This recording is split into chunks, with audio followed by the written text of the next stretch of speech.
Kita berdoa. Kasih karunia dan damai sejahtera dari Allah Bapa dan dari anaknya Tuhan Yesus Kristus yang menyertai kamu sekalian. Amin. Shalom, saudara-saudari yang terkasih di dalam Yesus Kristus. Bagaimana kabarnya hari ini? Pastinya kita sungguh luar biasa. Dan pada hari ini saudara-saudara yang terkasih, firman Tuhan kita hendak menyapa kita yang diambil dari Kolose 2 ayat 6 sampai ayat yang ke-7. Saya akan membacanya untuk kita. Kamu telah menerima Kristus Yesus Tuhan kita. Karena itu, hendaklah hidupmu tetap di dalam Dia. Hendaklah kamu berakar di dalam Dia dan dibangun di atas Dia. Hendaklah kamu bertambah teguh dalam iman yang telah diajarkan kepadamu, dan hendaklah hatimu melimpah dengan syukur. Demikian firman Tuhan. Saudara-saudara yang terkasih, ketika kita membaca Kolose 2 ayat 6 sampai ayat yang ke-7 ini merupakan salah satu ringkasan yang paling indah, di mana ringkasan ini mengenai bagaimana seharusnya kehidupan seorang Kristen berjalan. Dan Rasul Paulus di sini memberikan sebuah instruksi yang praktis sekaligus mendalam. Paulus memulai dengan pengingat, kamu telah menerima Kristus. Saudara-saudara yang terkasih, menerima Kristus itu bukan hanya sekedar peristiwa sekali seumur hidup saja, melainkan ketika kita menerima Kristus di dalam kehidupan kita, itu merupakan sebuah awal dari perjalanan hidup kita. Karena kekristenan atau kita sebagai orang Kristen itu bukan hanya tentang pindah agama, melainkan juga tentang bagaimana perubahan gaya hidup kita di dalam kehidupan sehari-hari. Nah, Bapak Ibu, saudara-saudara yang terkasih, ketika kita melihat dunia kita pada hari ini, di mana ketika kita melihat dunia itu akan selalu menawarkan filosofi atau sebuah tren yang baru yang sering sekali bertentangan dengan Alkitab. Nah, disinilah bagaimana kita menyikapi sebagai seorang Kristen, di mana Paulus menggunakan sebuah metafora yang sangat kuat, yaitu mengenai tentang pertanian, tentang hal berakar, dan tentang arsitektur, tentang hal membangun.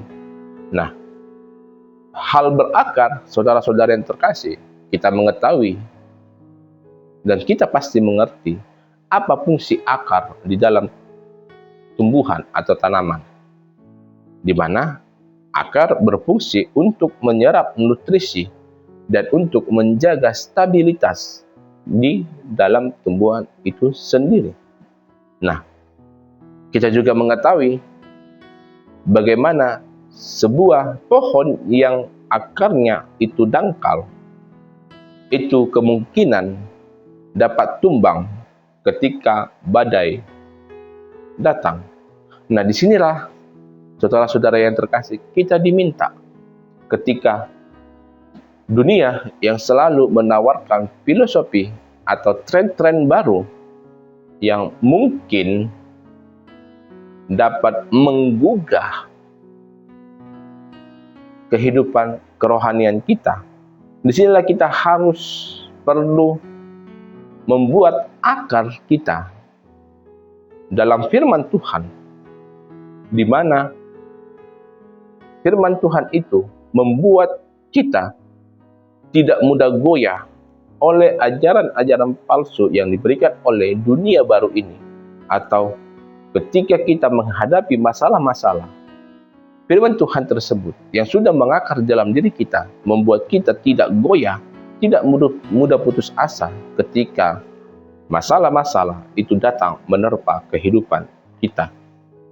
Kemudian, saudara-saudara yang terkasih, juga dikatakan tentang hal membangun, di mana seperti seorang tukang yang membangun rumah, itu akan selalu dan sering dan terus dikerjakan agar rumah tersebut terselesaikan.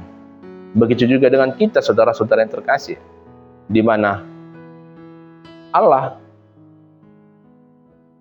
telah membangun kita,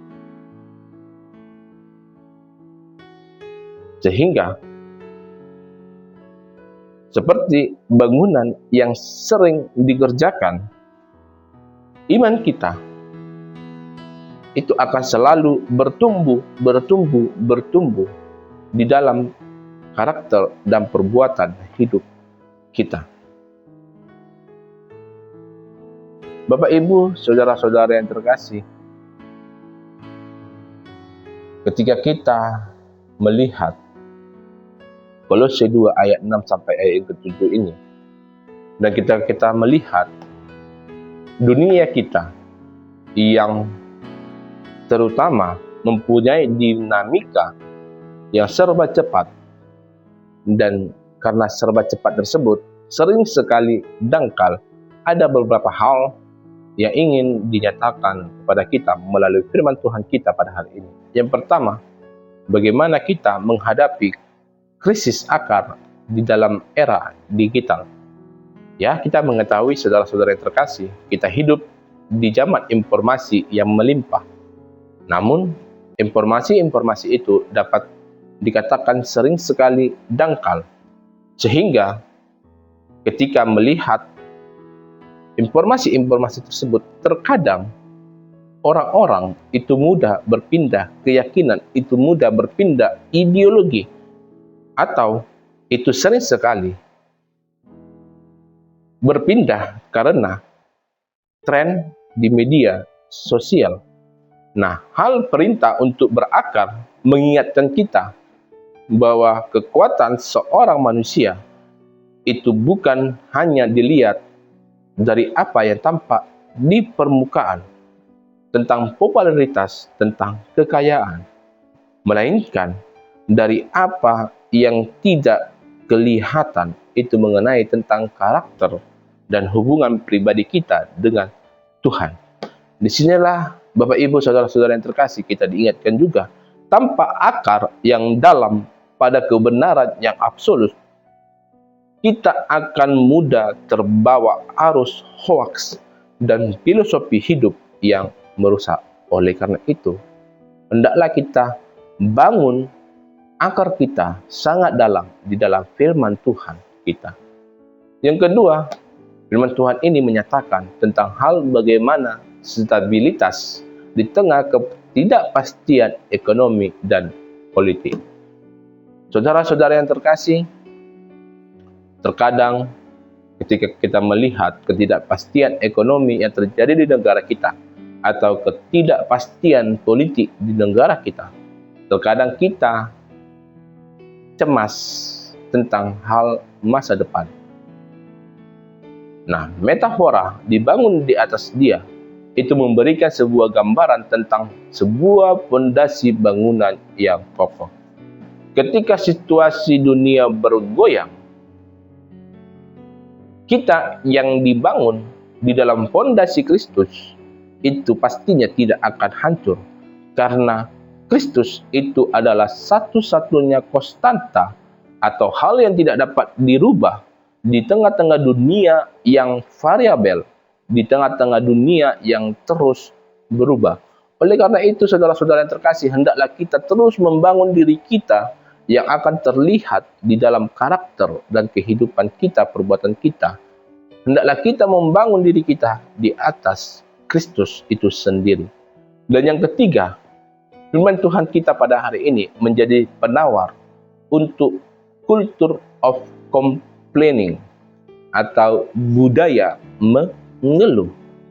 Karena kita akan merasakan, dan kalau kita melihat di dalam kehidupan kita, kalau kita merimang-rimangi kehidupan kita, sering sekali budaya kita yang saat ini mendorong kita untuk selalu merasa kurang dan selalu membandingkan diri dengan orang lain, yang berujung pada rasa tidak puas dan kesehatan mental yang terganggu. Nah, Bapak Ibu, saudara-saudara yang terkasih, perintah untuk hatimu melimpah dengan syukur itu merupakan obat kesehatan mental yang paling ampuh. Syukur dalam teks ini bukan karena keadaan kita yang sempurna, tetapi karena kita sadar siapa yang memegang kendali kehidupan kita. Dan inilah yang akan mengubah perspektif kita dari apa yang belum saya miliki menjadi siapa yang sudah menyertai saya. Oleh karena itu, saudara-saudara yang terkasih, marilah kita pastikan hidup kita itu tidak hanya tampak hijau di luar saja, tetapi marilah kita pastikan kita memiliki akar yang menghujam ke dalam kasih Kristus. Amin. Kita berdoa. Ya Allah Bapa, ya Maha Pengasih, kami datang kepadamu pada hari ini Tuhan. Melalui puji-pujian kami Tuhan, kami berterima kasih atas oleh kasih karunia yang Kau berikan kepada kami. Kami tetap dalam keadaan sehat sampai saat ini Tuhan. Kami juga telah mendengarkan sebagian dari firman-Mu Tuhan. Kiranya firman-Mu ini Tuhan menjadi firman yang mengakar dalam kehidupan kami Tuhan, agar kami Tuhan mempunyai hidup yang selalu bersyukur oleh karena nama-Mu di tengah-tengah kehidupan kami, dan agar kami selalu membangun diri kami Tuhan di dalam Engkau. Ya Allah Bapa, melalui Roh-Mu yang Kau berikan kepada kami Tuhan, yang selalu mengajari kami Tuhan di tengah-tengah perjalanan hidup kami Tuhan, agar setiap tindakan perilaku kami Tuhan, tindakan perkataan kami, itu menunjukkan kemuliaan-Mu di tengah-tengah dunia ini Tuhan, dan menunjukkan kasih-Mu sehingga menjadi berkat bagi orang-orang di sekitar kami Tuhan. Kami juga menyerahkan seluruh hidup kami Tuhan ke dalam tangan-Mu. Engkau yang selalu memberkati kehidupan kami Tuhan. Di dalam nama anak-Mu Tuhan Yesus Kristus, kami berdoa dan mengucap syukur. Amin. Anugerah dari Allah Bapa dan kasih karunia Tuhan Yesus Kristus dan persekutuan Roh Kudus yang selalu menyertai kami sekalian. Amin.